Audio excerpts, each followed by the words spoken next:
पहले बात तो संत महापुरुषों ने एक आप पर स्पेशल दया की, कलयुग के जीवों पर एक स्पेशल दया की संतों ने कलयुग में। कौन सी दया? बड़े साफ शब्दों में कहा, कलयुग एक पुनीत प्रतापा, मानुष पुण्य होए नहीं पापा। कलयुग में एक स्पेशल दया दयालु संत सद्गुरु दयाल ने आप पर कर दी कि आपको मनसा पाप नहीं लगेगा। अगर मन से कोई पाप कर रहे हो तो आपको नहीं लगेगा, वो क्षमा है, उसकी माफी है। तो वो कितना बड़ा, क्योंकि अगर ये पाप माफ न किया गया होता तो कलयुग का कोई जीव जा ही नहीं सकता, कोई जीवात्मा जगी नहीं सकती, घर पहुंची नहीं सकती है, क्योंकि मन इतना खराब और दूषित है कि वो कभी अच्छा सोचता भी नहीं, बुरा और पाप कर्मों के सिवा कुछ नहीं सोचता। इसे संतों ने दया की कलयुग के जीवों पर कि कोई मनसा पाप नहीं लगेगा। इसलिए आपको कितना बड़ा लाभ ये दे दिया, जो लाभ सृष्टि में किसी ने नहीं दिया, न सतयुग में ऋषि मुनि योगी महर्षियों ने दिया, न अवतारी शक्तियों ने, न ज्ञानी विज्ञानियों ने, किसी ने ये दया आप पर नहीं की है जो दया कलयुग में संतों ने आप पर कर दी कि कलयुग के जीव को मनसा पाप नहीं लगेगा, ये माफ कर दिया। ये कितना बड़ा काम हो गया।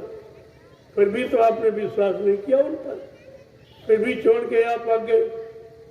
तो बाबा जी को ये सब पहले बताना पड़ा कि मेरे जीव मेरे बारे में कहीं शंका न करवे, मेरे बच्चों कहीं भूल न जाए, कहीं चूक न हो जाए उनसे, इसलिए उनको कहना पड़ा। जरा सुन लीजिए जो आप भूल गए हो। पहला वादा क्या किया? अपना परिचय दिया कि हम आए वही देश से जहां तुम्हारा धाम, तुम सबको घर पहुंचाना एक हमारा काम।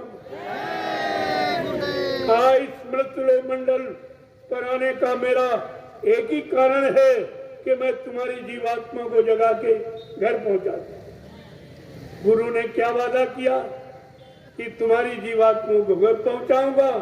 यहाँ चेलों ने गुरु को पहले ही पहुंचा दिया। जरा ये चेलों को देखिए आप, गुरु कह रहा मैं तुमको घर पहुंचाऊंगा, अब चेलों ने गुरु को पहले ही पहुंचा दिया।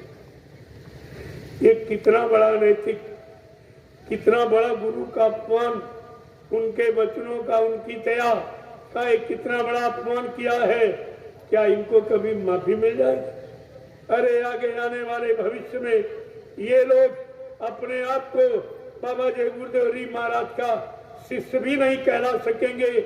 इन्होंने शिष्य बनने का अधिकार भी खो दिया, ये भी अधिकार खो दिया। अब इनको कौन बचाएगा? जब आप पर आपत मुसीबत आती थी, बीमारी मानो, फट से गुरु महाराज को याद करते थे। इन लोगों ने तुम्हारा वो भी रास्ता खत्म कर दिया, प्रचार कर दिया कि बाबा जी मर गए, चले गए, अब वो कभी नहीं आएंगे। अब बताइए आप किसको आपत्ति में बुलाओगे, किसको पुकारोगे, किसको याद करोगे? तुम्हारा सारे रास्ता जिन्होंने बंद किया, तुम उन्हीं के पीछे भाग रहे हो। तुम्हारी बुद्धि ने बिल्कुल काम नहीं किया, कुछ भी नहीं अपने बारे में सोचा कि हम किसके पीछे भाग रहे। जो हमारे गुरु को बदनाम कर रहा, गुरु को झूठा बता रहा, झूठ बोलने वाला, वादा खिलाफी करने वाला, दगेबाजी करने वाला सिद्ध कर रहा है, ऐसे के पीछे आप चलोगे तो तुम्हारा क्या होगा? तुम्हें यह सब विचार करना चाहिए। इससे बड़ा और अपमान क्या? ये मर जाना शब्द किसके लिए प्रयोग करते? अपने दुश्मन की। तेरा बाप मर जाए, तेरा भाई मर जाए, बेटा मर जाए। इन्होंने गुरु के बारे में अपमानित शब्द प्रयोग किया, क्या वो तुम्हारा कभी हो सकता? जब गुरु को अपमानित करने में कोई विचार नहीं किया, कुछ नहीं सोच पाया, अच्छे बुरे पाप उनका परिणाम नहीं समझ पाया, अरे वो तुम्हें क्या देगा? इस पर तुम्हारे को विचार करना चाहिए था। ये कितना बड़ा अपमान गुरु का हुआ। कोई कह दे तुम्हारा बाप मर गया, भाई मर गया, आपको अच्छा लगेगा? लेकिन ये सब गुरु का प्रचार करते रहे, ये कहते रहे गुरु मर गया चला गया, कभी नहीं आएगा, और आप अपने कानों से सुनते रहे। ये कितना बड़ा गुरु का अपमान जो तुमने अपने कानों से सुना और कुछ नहीं बोली। मथुरा में देखा भी आंख से, कुछ नहीं कहा, कानों से सुना, कुछ बोले ही नहीं। ये कितना बड़ा यानी मतलब पाप है, कितनी बड़ी इसकी सजा। कभी धर्मशास्त्रों के पन्ने खोल के पढ़े, कितना बड़े साफ शब्दों में कहा, लेकिन अब कुछ नहीं।